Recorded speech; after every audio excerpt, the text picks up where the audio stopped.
Hello guys, good morning. Hello বন্ধুরা, good morning. কেমন আছো তোমরা? দোকানে যাচ্ছি সকালবেলা। রোজ রোজ সকালবেলা ঘুম থেকে উঠে দোকানে যাওয়ার পালা।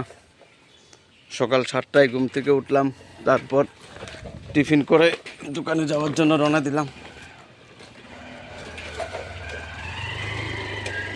দোকানে যাচ্ছি। এটা আমাদের দোকানে যাওয়ার বা বাজারে যাওয়ার রাস্তা।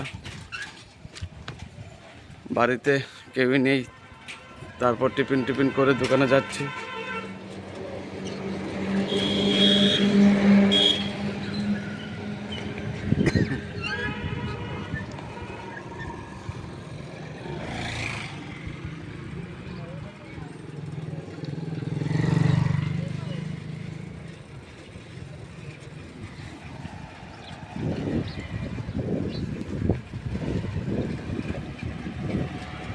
দোকানে চলে যাব।